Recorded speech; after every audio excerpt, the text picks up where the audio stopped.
Hello friends, मैं हूं आपके साथ संदेश गर्ग और आज हम बात करने वाले हैं 7 अप्रैल के इंडियन एक्सप्रेस की जो इम्पोर्टेंट हेडलाइंस हैं उनका डिस्कशन करेंगे। और आज के पेपर में एक्सप्लेन सेक्शन के अंदर कुछ ज़्यादा इम्पोर्टेंट है नहीं, लेकिन फिर भी हम डिस्कस करेंगे। चलिए शुरू करते हैं। तो सबसे पहला आर्टिकल हमें दिख रहा है कि house clears crime ID bill, opposition flags concerns. तो अभी हमने कुछ दिन पहले डिस्कस किया था कि जो क्रिमिनल प्रोसीजर बिल है 2022 उसके बारे में डिस्कशन चल रहा था पार्लियामेंट के अंदर। तो अभी वो पास हो गया है, क्लियर हो गया है, क्रिमिनल प्रोसीजर आइडेंटिफिकेशन बिल 2022। तो इससे होगा क्या, मैंने पहले भी बताया था आपको कि जो पुलिस है वो किसी के बायोमेट्रिक डिटेल्स को कलेक्ट कर सकती है, बायोलॉजिकल सैंपल्स को कलेक्ट कर सकती है और बिहेवियरल इंफॉर्मेशन को कलेक्ट कर सकती है।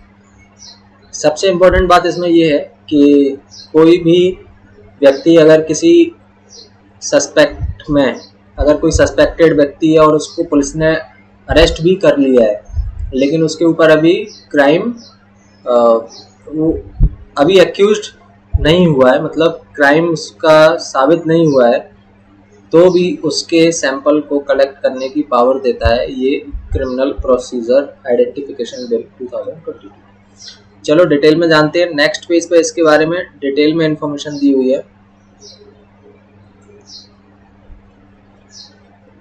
देखो यहाँ पर दिया हुआ है कि ये जो बिल है आइडेंटिफिकेशन ऑफ प्रिजनर्स एक्ट 1920 को रिप्लेस करेगा, जिसमें कि सिर्फ फिंगर इम्प्रेशंस यानी कि फिंगरप्रिंट्स और फुटप्रिंट्स को लेने के लिए अलाउड था, जो पुराना वाला बिल था प्रिजनर्स एक्ट 1920।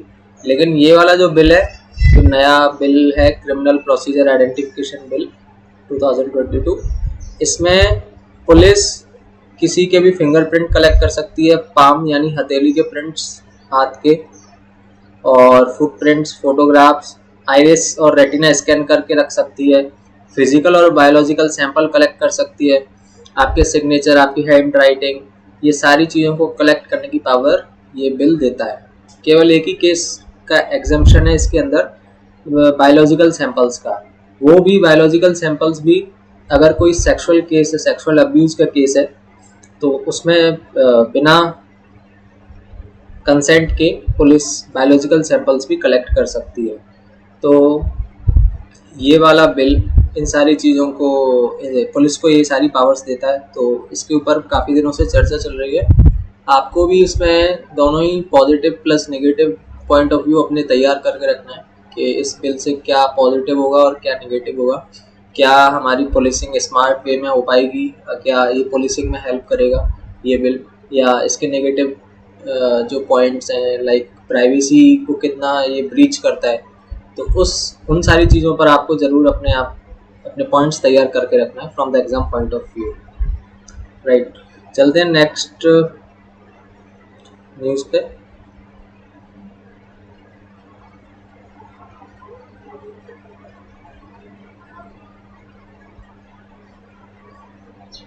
काफ़ी सारी न्यूज़ बीच में है, लेकिन वो हमारे एग्ज़ाम पॉइंट ऑफ व्यू से इम्पोर्टेंट नहीं है, तो इसीलिए मैं आपको लेके चलता हूँ सीधे यहाँ एडिटोरियल पेज पे। एडिटोरियल पेज पे एक बहुत अच्छा आर्टिकल आया हुआ है, अनइक्वल बर्डन ऑफ पेन, और ये आर्टिकल लिखा है प्रांजल भंडारी जी ने। ये HSBC की चीफ इंडियन इकोनॉमिस्ट है, और इन्होंने इस आर्टिकल के अंदर ये बताया है। मैं आपको पूरा क्रक्स बता देता हूँ, पूरा इस आर्टिकल का सार बता देता हूँ क्या है।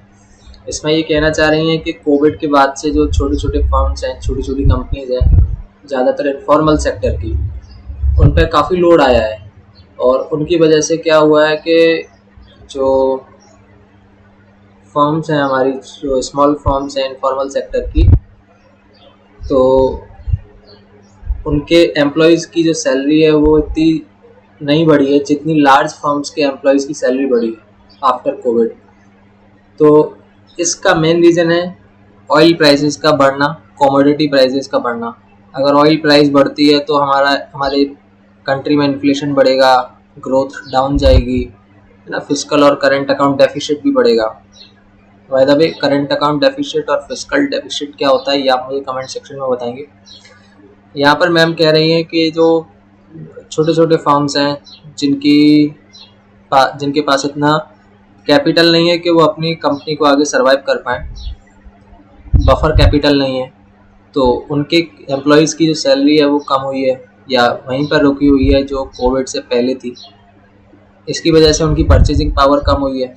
परचेजिंग पावर कम है तो ग्रोथ नहीं होगी, ग्रोथ नहीं होगी तो जो ओवरऑल देश में जो ग्रोथ होना चाहिए वो भी नहीं होगी। ठीक है, और इसका मेन रीज़न मैंने आपको बताया। क्या बता रही हैं मैम? एक तो ऑयल प्राइसेस का बढ़ना और दूसरा कमोडिटी प्राइसेस का बढ़ना। तो ये पूरा इसका सार है। तो इसमें मैम का कहना है कि अगर आरबीआई चाहे तो इसमें कुछ कर सकती है bye lowering the excise duty, और मतलब गवर्नमेंट और आरबीआई मिलकर इसमें हेल्प कर सकती हैं अगर एक्साइज ड्यूटी को घटा दिया जाए, ऑयल प्राइसेस को घटा दिया जाए। ठीक है, तो इस तरीके से कुछ हेल्प हो सकती है। चलिए और आगे चलते हैं हम लोग।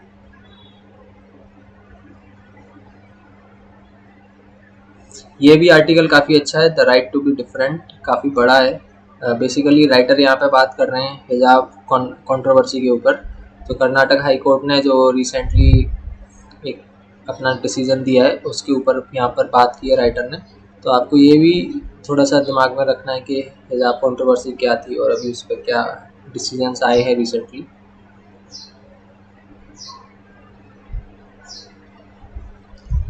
और हम नेक्स्ट चलते हैं एक्सप्लेन सेक्शन में। एक्सप्लेन सेक्शन में देखिए यहाँ पे कोरोना के एक्सी वेरिएंट के ऊपर बात की है। तो अभी रिसेंटली क्या है कि मुंबई जो बॉम्बे म्यूनसिपल कॉरपोरेशन है वहाँ पे एक लेडी 50 साल की वीमेन जो साउथ अफ्रीका से लौट रही थी, उनको ये मतलब उनकी कोरोना वायरस टेस्ट में एक्सी वेरिएंट से इन्फेक्टेड पाया गया, ऐसा कहना है। अभी जांचें चल रही हैं, बीएमसी का ऐसा कहना है। तो ये एक्सी वेरिएंट क्या है? देखिए अभी रिसेंटली थर्ड वेव में जो ओमिक्रॉन वेरिएंट था, ओमिक्रॉन के दो वेरिएंट सब वेरिएंट्स थे, BA.1 और BA.2।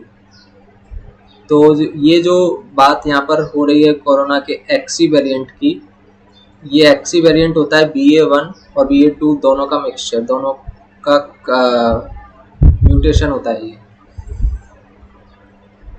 तो ये सबसे पहले यूनाइटेड किंगडम में ये डिस्कवर हुआ था इन जनवरी मंथ, और ऑल ओवर द वर्ल्ड इसके 600 से ज़्यादा सैंपल्स कलेक्ट किए गए हैं।